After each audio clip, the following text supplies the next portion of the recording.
오늘의 주제는 청소년의 꿈에 관한 이야기입니다. 도입 영상 잠시 보겠습니다. Cause you're so tired of running. Your 501s only told him you were nothing at all. At all.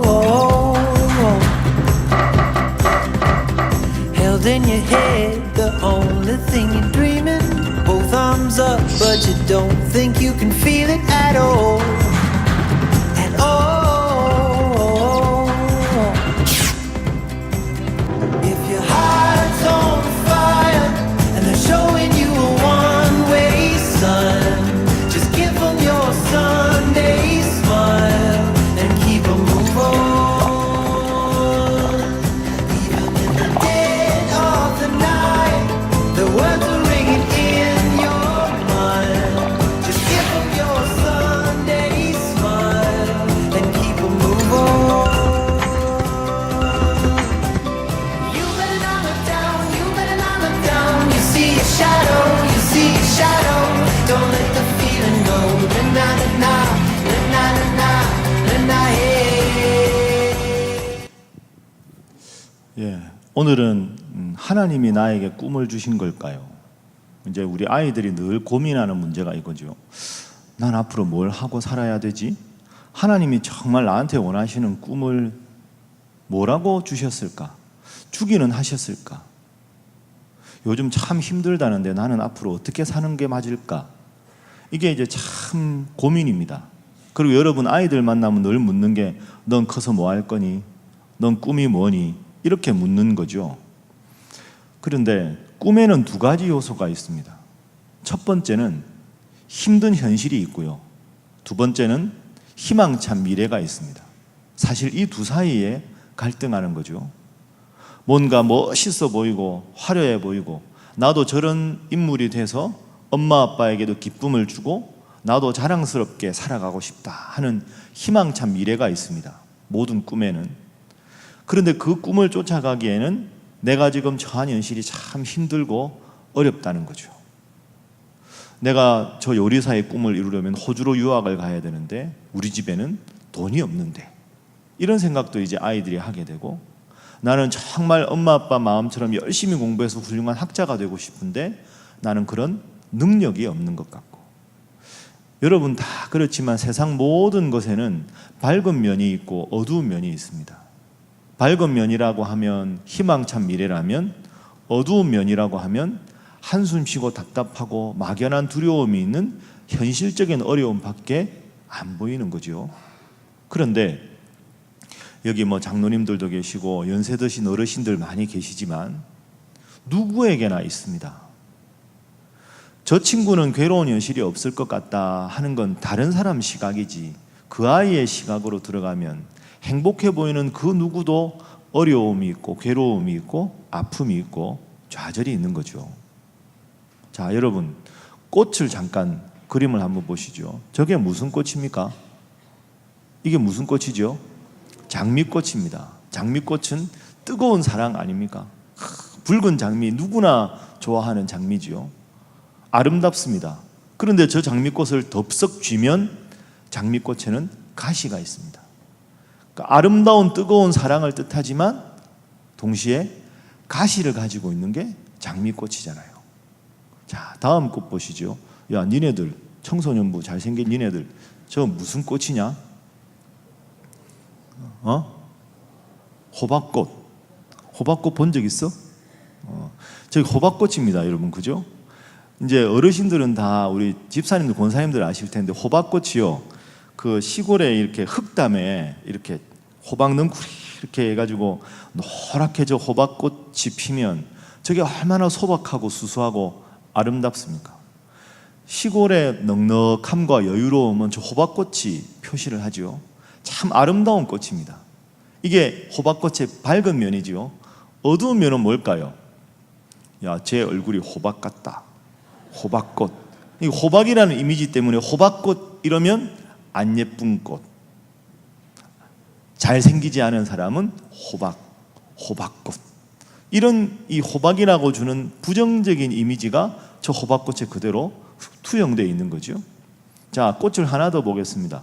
진짜 이제 청소년부, 니네들이 대답해봐. 저 무슨 꽃이야? 야, 대답해봐. 형, 대답해봐.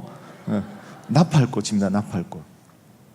나팔꽃의 꽃말은 기쁜 소식입니다, 여러분. 나팔꽃의 꽃말이 왜 기쁜 소식일까요? 나팔꽃은 아침에 핍니다. 그런데 아침에 피었다가 해가 뜨면 집니다. 그래서 이 나팔꽃의 꽃말은 기쁜 소식과 더불어서 덧없음입니다. 그러니까 누구에게나 아주 아름다운 꽃으로 기쁨을 주지만 그 기쁨이 얼마 안 가서 사그라드는 거죠.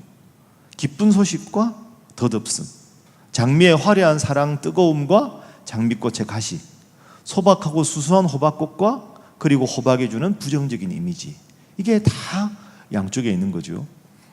이 나팔꽃이 영어로 모닝글로리잖아요. 그러니까 아침의 영광, 모닝글로리. 그래서 요 앞에 모닝글로리 있었는데 이제 이사를 갔죠. 그 모닝글로리. 여러분 그렇게 한번 생각해 보세요. 그러니까 청소년들의 지금 고민도 다 그럴 거 아닙니까? 얘네들도 다 하나님 잘 믿고 싶고 엄마 아빠한테 자랑스러운 아들 딸이 되고 싶고 그런 밝은 미래를 꿈꾸고 싶은데 지금 나 스스로를 보거나 나의 환경을 보거나 하면 답답하고 때로 혼자 있을 때 불안하고 내가 정말 저렇게 될 수 있을까? 난 너무 꿈만 큰 것 같아. 나는 너무 허황된 꿈을 꾸는 것 같아. 그런 마음, 이 두 가지가 밝은 희망과 어두운 현실, 좌절하게 되는 현실, 이게 함께 있게 되는 겁니다. 자, 그러면 이제 우리 친구들 앞에서는 이제 이런 생각을 하죠. 목사님 그거야 꿈이 있을 때 이야기지요. 뭐 꿈이 있어야 밝고 어둡고 뭐 나오는데 저는 꿈이 뭔지도 모르겠어요. 제가 앞으로 뭐 해야 될지도 모르겠어요. 이런 친구들이 있고 여러분 자녀들 중에도 그런 자녀들이 많이 있을 겁니다. 자, 그러면 이제 두 번째로 넘어갑니다. 어떻게 하면 하나님이 나에게 주신 꿈을 깨달을 수 있을까? 자, 하나님 주신 꿈을 확인하는 방법. 첫 번째, 한번 따라 하시죠. 기도. 크게 하겠습니다. 기도. 왜 기도가 필요할까요? 제가 목사라서 여러분에게 기도하라 이게 아닙니다. 기독교의 가장 위대한 고백의 첫 번째 고백은 하나님이 나를 창조하셨다 하는 고백이지요. 그러면 제가 여러분하고 늘 나누지만 하나님이 어떤 분인가? 하나님은 쉽게 표현하면 나보다 나를 더 잘 아시는 분이 하나님이시다. 왜? 하나님이 나를 창조하셨으니까. 그러면 내가 나 스스로를 모를 때는 나를 이 세상에 나게 하시고 창조하신 하나님 앞에 하나님, 저를 다른 아이들과 다르게 창조하셨는데 저를 향한 하나님의 뜻이 무엇입니까? 하고 묻는 게 가장 정확한 방법입니다. 여러분들도 마찬가지죠. 우리 아이가 앞으로 뭘 하면서 지내야 될지, 꿈이 뭔지 아이들은 잘 모르는데 부모로서 뭘까? 그거 아는 첫 번째 방법은 기도하는 겁니다. 기도하면 하나님께서 알려주시는 좋은 분인 줄로 믿습니다. 아멘 소리가 작으니까 옆에 분들과 악수 한번 하겠습니다. 꿈을 깨닫기 위해 기도하시기 바랍니다. 다시 한번 하겠습니다. 말씀만 하지 마시기 바랍니다. 하겠습니다. 기도하는 게 필요합니다. 기도하는 거. 그럼 이제 이렇게 이야기하면 여기 훌륭한 청소년들은 별로 안 그러겠지만 속으로 기도해도 하나님이 가르쳐 주지도 않던데 뭐 이렇게 할 수 있어요. 기도하면 다 이렇게 산신령처럼 나타나서 야 내가 하나님이다. 네가 이거 해라. 이렇게 하면 진짜 좋겠는데 하나님은 그렇게 안 하시거든요. 기도를 해도 눈을 뜨면 막막한 현실이고 안 가르쳐 주신다. 이게 고민입니다. 첫 번째 나의 꿈을 확인하는 방법 기도하는 것. 두 번째 기도해도 모르겠다. 좋아하는 거 하면 됩니다. 좋아하는 거. 어렵지 않습니다. 내가 해서 너무너무 즐겁고 행복하고 좋아하는 것 그것 하면 되는 거죠. 목사님 나는 먹고 자는 게 제일 좋아요. 웃으시는 분 동의하시는 그건 아닙니다. 여기서 좋아하는 것의 조건은 오랫동안 그것을 지속해도 행복해할 수 있는 것. 예를 들어서 먹고 자는 게 좋아요. 먹고 자는 걸 한 달만 해보세요. 아무것도 안 하고 몸은 계속 이렇게 불어나고 마음은 힘들고 그렇게 되는 거죠. 그러니까 피곤해서 잠시 먹는 것, 쉬는 것 그렇게 좋아하는 것 말고 이걸 내가 오랫동안 10년, 20년 이 일을 평생 해도 나는 이 일만 하면 비록 돈을 많이 못 벌어도 다른 사람들이 나를 알아주지 않아도 이 일만 하면 행복할 것 같아요. 하는 일이 뭔지를 가만히 생각해 보세요. 그게 성경으로 하면 마태복음 25장에 나오는 달란트입니다. 하나님이 나에게 주신 재능, 그게 뭘까? 그걸 가만히 생각해 보시고, 부모님들도 우리 아이가 뭘 해야 될까? 그 아이가 뭘 하면 제일 눈이 반짝반짝하고 즐거워하는가? 그걸 보시면 되는 거죠. 제 이야기를 해서 죄송한데요, 저는 여러분 아시는 대로 유교를 전공했습니다. 그러니까 신학을 7년 공부한 다음에 성균관대학교에 가서 유교를 공부했는데요, 제가 유교 공부했다는 이야기를 소개를 하면 다들 저한테 목사님은 한문을 잘 하시겠네요. 이게 첫 번째 질문입니다. 저 한문을 사실 잘 못합니다. 근데 제가 한문을 좋아할 수밖에 없는 계기가 있었어요. 여러분 아시는 대로 저는 엄격한 부모님 밑에 신앙교육을 받았잖아요. 그러면 초등학교 때도 방학이 되면 새벽기도 갔었거든요. 40분 가서 이제 40분간 뛰어가서 기도하고 와서 손 씻고 가정예배 드리고, 가정예배 끝나고 아침 먹고, 아침상을 물리면 아침 7시입니다. 저희 집은 4시 반에 새벽기도니까 갔다 와서 5시 반에 가정예배 드리고 다시 아침 먹고 다 하고 나면 7시. 근데 문제는 뭡니까? 애들은 늦잠을 잡니다. 겨울방학 때. 그러면 애들이 놀러 나오는 시간은 빨라야 오전 10시입니다. 그러면 7시부터 10시까지는 할 게 없어요. 우리 집 삼형제는. 그럼 뭐 할까요? 시간 있으니까 숙제도 좀 하고, 그래도 시간이 남죠. 그럼 뉴스 봅니다. 뉴스를 보고 싶어 보는 게 아니고요, 할 게 없으니까 이렇게 뉴스를 이렇게 보죠. 그럼 뉴스 보고 나면 8시쯤 됩니다. 그럼 아버지가 아침에 조간신문 다 봤잖아요. 그 조간신문 한쪽에다 두셨어요. 그러면 애들하고 놀긴 놀아야 되고 시간은 남으니까 조간신문을 제가 가져와서 보는 겁니다. 근데 여러분 기억하실 텐데, 지금은 한글로 되어 있지만 그때는 국한문 혼용이었어요. 이렇게 가다가 한문이 있어요. 그럼 초등학생 한문을 모르잖아요. 그럼 이제 신문 1면부터 이렇게 보는 거죠. 이렇게 보다가 이 한자가 무슨 글자일까? 이렇게 생각을 하는 거예요. 근데 힌트가 나와 있어요. 힌트가 뭘까요? 방금 뉴스를 봤거든요. 아침 뉴스에 나온 게 조간신문에 거의 100% 같잖아요. 그러면 이렇게 앉아서 이건 방금 뉴스 본 그 글자구나. 이게 특성, 이거는 자율, 이거는 민주. 그렇게 이제 심심하니까 이제 이렇게 읽은 거죠. 그러다가 아무리 생각을 해도 모를 때는 할 수 없어서 아버지께 여쭤보거나 한자 사전을 찾은 거죠. 그러니까 방학 때 그렇게 심심할 때 이렇게 신문을 읽다 보니까 한자가 익숙해진 거죠. 한문이 재밌더라고요. 그래서 중학교 가서 한문 배울 때는 제일 먼저 책 받으면 새 책이면 기분 좋잖아요. 한문책부터 보는 거죠. 내가 모르는 한자가 몇 글자나 있나. 그 쭉 보다가 모르는 거 체크하고 미리 토 달아놓고. 그 한문 시간에 제일 기다려지는 거죠. 그 제가 한문을 잘한 게 아니고요, 그렇게 하다 보니까 지금 돌아보면 그래서 하나님이 저한테 유교 공부를 하게 하신 것 같아요. 아까 우리 영상에 본 그 친구 요리 잘하잖아요. 아버지 해장국 끓여주고, 뭐 엄마는 스파게티 해주고, 동생은 육식. 야, 저런 동생이 있으면 진짜 좋겠다 싶잖아요. 저 너무너무 훌륭한 친구지요. 저렇게 요리 레시피 다 쓰고. 여러분, 잘하는 것 하면 됩니다. 행복한 거 하면 되는 거죠. 자, 그런데 여러분 이런 고민이 있을 겁니다. 목사님, 저는 하나님이 기도해도 안 들어주시고요, 저는 즐거운 것도 별로 없고요, 잘하는 것도 별로 없어요. 이런 친구에게 마지막 방법이 있습니다. 뭘까요?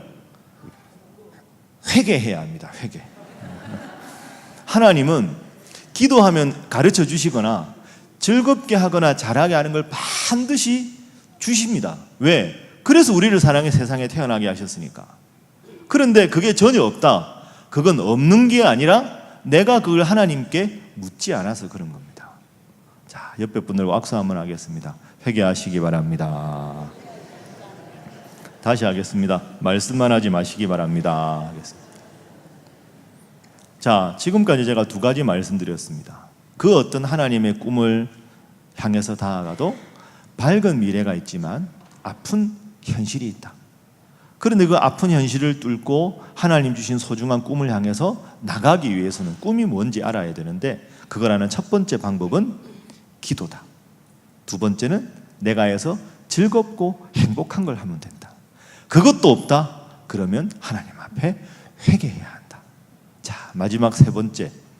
제가 늘 강조하는 겁니다. 모두가 한번 따라하겠습니다. 하나님은 최고가 아니라 최선을 기뻐하신다. 그러니까 하나님 앞에서는 최고가 될 필요가 없습니다. 최선만 다하면 하나님은 기뻐하십니다. 그러니까 여러분은 너무 1등 하려고 할 필요가 없습니다. 내가 해서 행복하면 그거 하면 되는 거죠. 자, 이제 기말 시험 끝나면 성적표 받았어? 재원이 성적표 받았어? 언제 오니? 다음 주? 그래. 다음 주에 성적표입니다, 여러분. 예. 다음 주. 성적표 오면 재원이 반에 몇 명이야? 23명. 23명입니다. 그러면 아마 등수가 나오겠죠. 1등부터 23등까지. 자, 몇 등이냐는 안 물어보겠습니다. 예. 그러면 전교 석차도 나올 거 아닙니까? 그럼 여러분, 성적표도 얼마나 불안합니까? 우리도 생각해 보면. 자, 반에서 1등이다. 기쁘겠죠? 근데 그 기쁨이 오래 못 갑니다. 왜 못 갈까요? 전교 1등이 아니거든요. 반에서는 1등인데 전교 석차를 보니까 자기보다 잘하는 애가 있어요.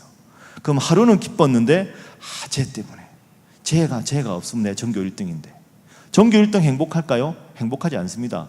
고등학교 가보세요. 전국 석차가 나옵니다. 전국 석차에 팍 떨어지거든요. 전국 1등 행복할까요? 불안하지요. 다음 시험에 1등할 보장이 없으니까. 전국 수석 행복할까요? 행복하지 않습니다. 왜? 하버드 가면 훨씬 천재적인 아이들이 있기 때문이죠. 다시 돌아가겠습니다. 이번에 반에서 2등 했다. 행복할까요? 행복하지 않습니다. 하나님 감사합니다. 제 뒤에 21명이 있게 해주셔서 감사합니다. 아닙니다. 내 앞에 1등짜리 한 명 때문에 마음이 불편합니다. 쟤가 없었으면 내가 1등인데.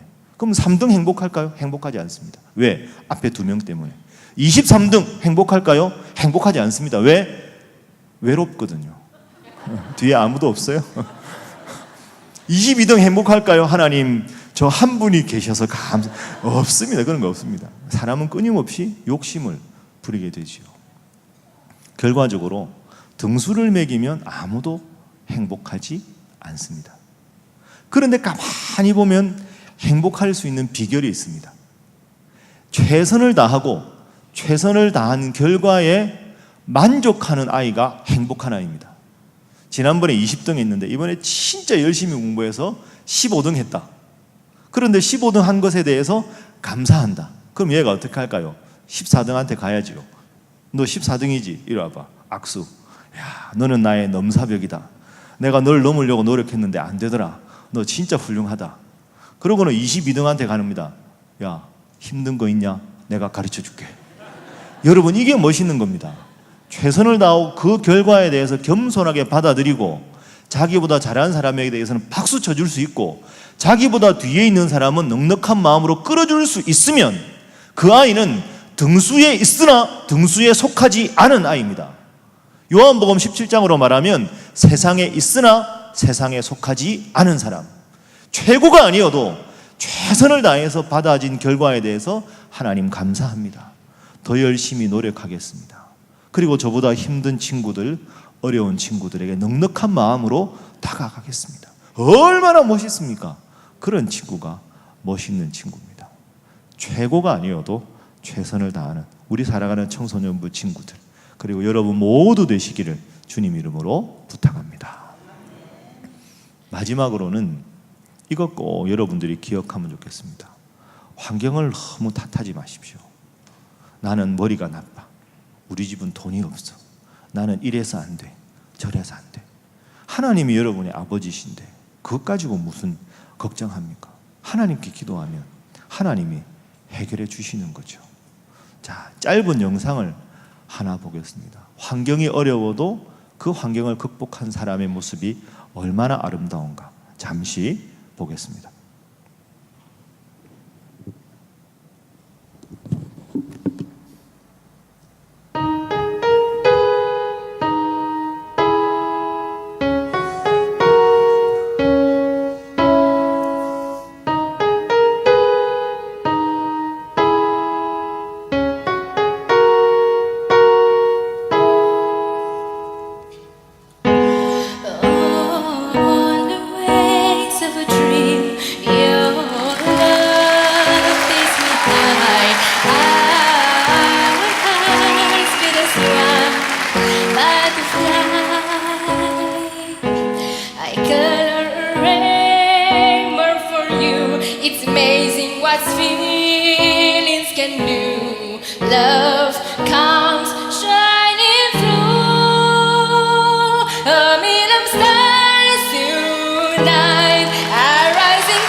원래 한 7분짜리 영상인데요.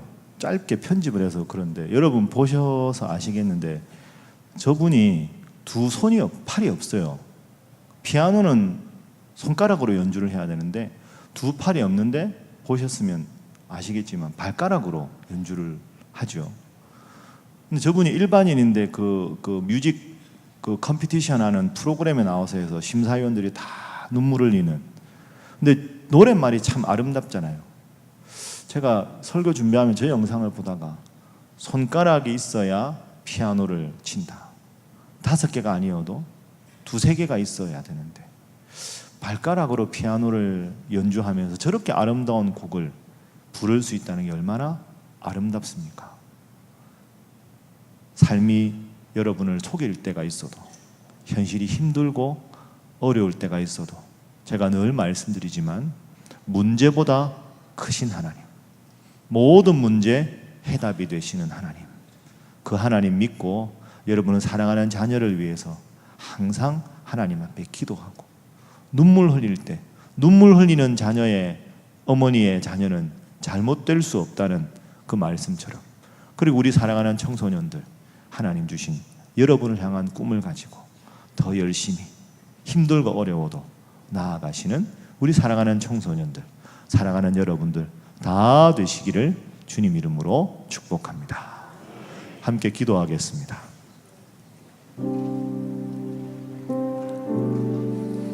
믿음은 바라는 것들의 실상이요 보이지 않는 것들의 증거니 선진들이 이로써 증거를 얻었느니라.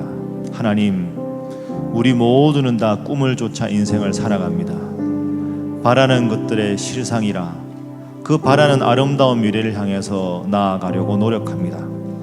그러나 때로는 현실에 있는 어려움과 좌절이 우리를 힘들게 하고 낙담하게 합니다.